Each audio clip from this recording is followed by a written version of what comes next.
So this method is problems-based learning. And one thing I think that as you start to unpack the methodology behind problems-based learning, you'll see a lot of similarities and connections with the inquiry method, a lot of the high-engaged, high-level thinking possibilities for students. Certainly as you start looking at the research supporting problems-based learning, it really addresses the authenticity that oftentimes students seek with the problems we're asking them to solve. The old common math question, why do I need to learn this? Certainly problems-based learning is addressing that level of relevance and authenticity. What I'm doing here with this particular recording is introducing you, the student, to how I have taught or at least introduced this concept in the past. Now, similar to inquiry and some of the other methods that we'll be looking at throughout this methods course, is that this is no different regarding the preparation level necessary before students even engage with the problem. I think that's really kind of the component with all these methods is the teacher work is all done before the students even engage with the questions or the problem or the simulation that you're going to introduce to them in the classroom. And to address up front, certainly this is a K through adult methodology, as you'll see just in a few moments when I discuss the slide that you're looking at now as an adult problems-based learning opportunity.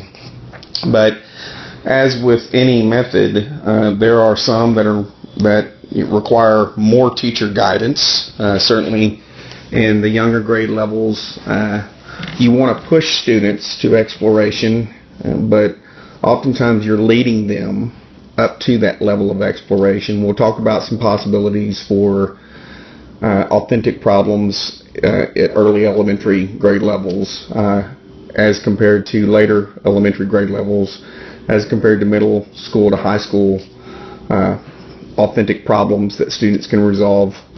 And problems-based learning really requires almost a sequential component when you're teaching this. In other words, there's a lot of humanity. Problems-based learning really allows you to go cross-curricular. It's not isolated to a particular content. So, for instance, environmental. There's a lot of social studies involved in a problems-based environmental question, as there also can be embedded science. You have them writing, so there can be an English language arts component.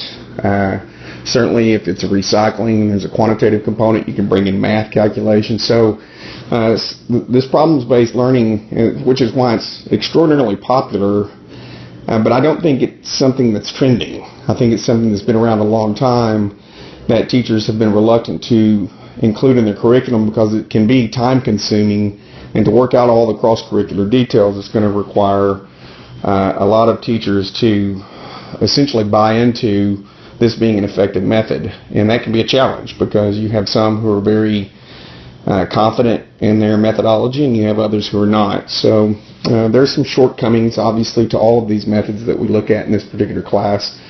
In problems-based learning, probably perhaps the biggest shortcoming is the time consumption. So if you, again, to go back to and address the earlier point about preparation, if you don't, and you probably can't think of all the details before you start a problems-based opportunity for students, but I think that's part of the genuineness in this method, is that it unfolds and students really do explore. We talk a lot about in public education about pushing students to higher level thinking. Certainly you can see as we unpack every one of these methods that we're going to introduce, at least in this particular course, that's the point of this methodology. Every one of these methods will push students to higher level engagement and higher level thinking. And once the teacher introduces it and organizes it and moves students through the process, it transitions a lot from teacher-led to student-led, which is exactly what we're hoping to achieve in our classrooms. So using this particular example, if you look at the slide, what I did in order to introduce this to a group of future teachers or even grad level teachers, we considered something that would be very authentic to a population of teachers, and that is professional development on their campus. Certainly continued professional development is something that at all levels, K through, again, adult learning, is essential. And the key to, if we compare it to our earlier method of inquiry, the essential thing to inquiry is a good question. Now, sometimes that's a teacher design question, sometimes it's a student design or student group design question, and the key to a good problems-based sequence of learning is the authenticity and the context for the problem. So what is the problem, and is it a problem that we really want to find a solution to resolving? And I think, again, this can be a teacher contextualized problem, something that maybe the students haven't thought about, but this is extraordinarily relevant in their lives. For instance, if we look at a maybe later elementary to middle school problem, bullying, it comes to mind. Certainly those are prevalent. Those issues are prevalent on every campus. It could be low socioeconomic, limited resources. And that's the thing about these problems is, they can lap over into a little bit of, I don't want to call it controversy, but when you start to personalize it and you realize, wait a minute, this problem really affects me or my friends or their families, it can get very personal. And I think that rather than that being something removed from learning, I think what we need to be able to do is harness that emotion and compassion and level of intensity and bring it into something that is really constructive. And I think that is perhaps what's been missing in public education. So if we, again, continue to look at this particular example, I am asking a group of future teachers or even current teachers, okay, I want you to develop a professional development sequence. This isn't something that has to be done off campus or brought onto your campus. If we're talking about something that's missing within the context of your campus based on a needs assessment, what is it? How can we address that? And develop a training program. If you look at the fourth bullet, develop a training program that is practical and pragmatic. I think, again, if we think in terms of if you've engaged in any professional development, that is one of the most perhaps most significant concerns is that, well, this isn't even tailored to our campus. Well, if you're tailoring it and you're part of that campus and it's not tailored to your campus, then that's on you. But I can certainly see where we've outsourced some of this professional development for consultants to come in, and those that are being developed do feel that, well, wait a minute, this isn't even relevant to our circumstances. So, and we do that for our students in the classroom as well. We bring in things that are not relevant to their circumstances. One of the things that perhaps is very common and it compromises something like problems-based learning is, and I'm going to use this as an example. This is maybe perhaps a bit of an overgeneralization, but it's true in many cases, is that in elementary grade levels, sometimes the teacher assumes that the student doesn't bring in enough prior knowledge, and that may not be the case. But if they assume that they don't bring in enough prior knowledge, then they stay away from the high-end questions because, they'll just never know the answer to that.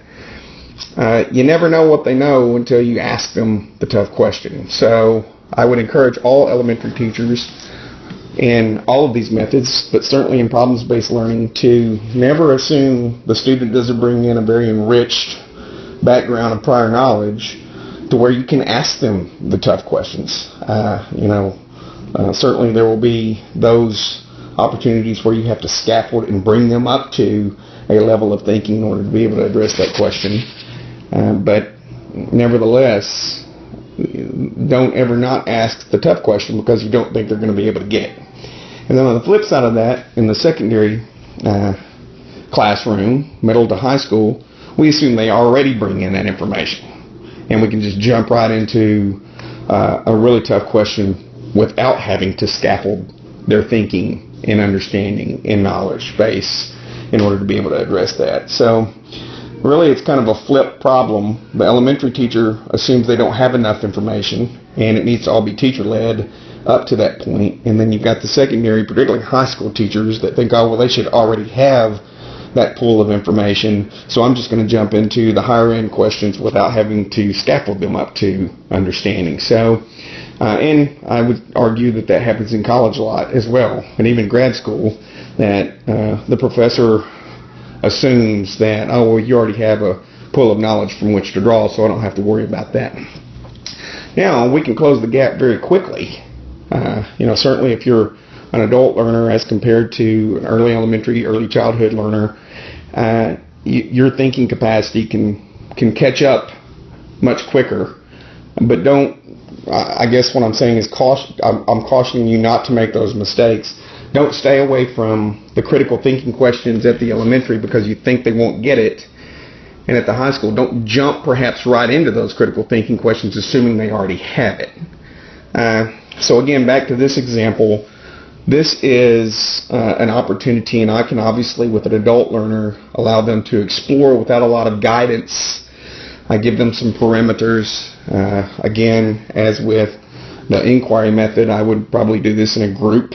But again, that depends on the problem, and it also depends on the context of the classroom, the environment of the classroom, your particular presence as a teacher, and allow them to explore how would you develop a professional development sequence, training that would be effective, pragmatic, practical for that particular campus. How would you measure its effectiveness? I think that's hugely missing in a lot of professional development, is the one shot, we're going to meet for 45 minutes, go over this, and just assume you're doing it in your classroom. So there needs to be measuring components. And then when it looks like the trees bearing fruit regarding this professional development, how can we celebrate our successes? I mean, so to consider that, if we look at the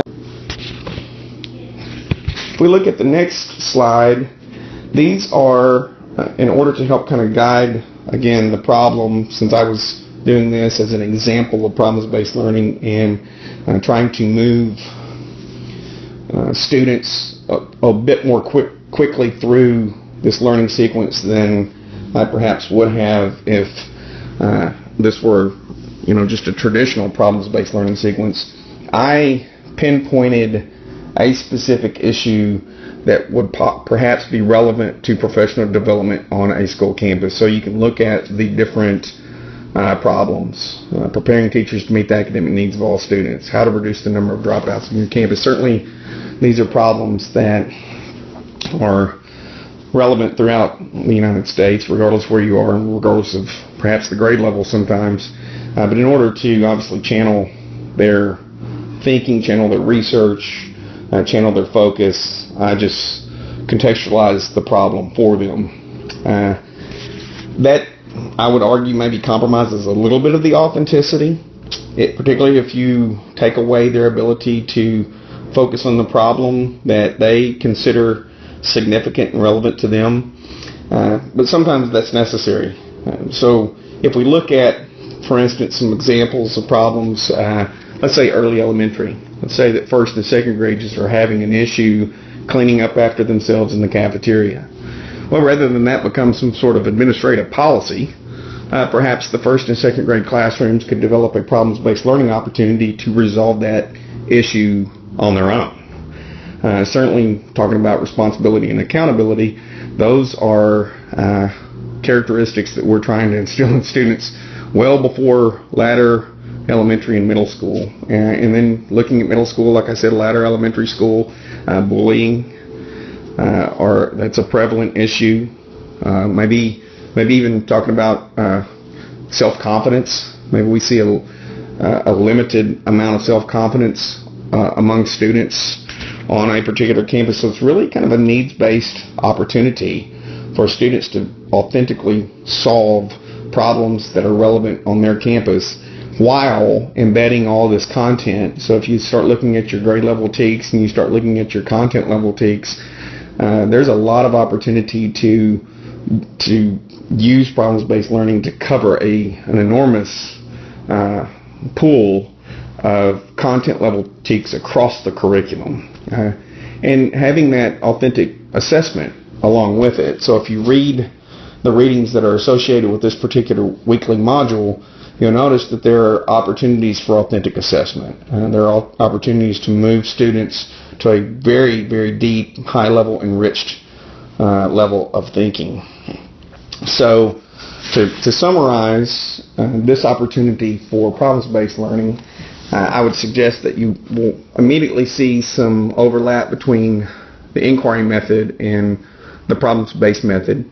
They're not synonymous, however, as you will see while you unpack the media and readings for this particular week. I would also say, don't dismiss this method as something that can't be used at a very young age, as it can be. But as we go through these methods, you will notice that there's obviously more responsibility for the teacher at a kindergarten, first grade, second grade classroom, and a little less responsibility on teacher-led opportunities once you get into high school. But that's pretty natural because of the level of academic maturity that goes along with human development. So, but again, be cautious of assuming too little or assuming too much depending on the student population of your classroom. So as you look at this particular example that I'm using to introduce this to a group of future teachers in an adult classroom, you can see that the different bullets that suggest the contextualization of the problem and how to organize their research and their measurement and their design of a system. All of those can be high level, but also extraordinarily relevant and pragmatic to their personal lives. So that's really the key, and that's why I would suggest its popularity is growing, is because all research suggests that, if we really want students to learn, then we give them relevant things to learn, and problems-based learning does that. So as you continue to explore this method and practice this method, you will certainly, run into your pitfalls with time and preparation and some of the same things that any of these methods will encounter.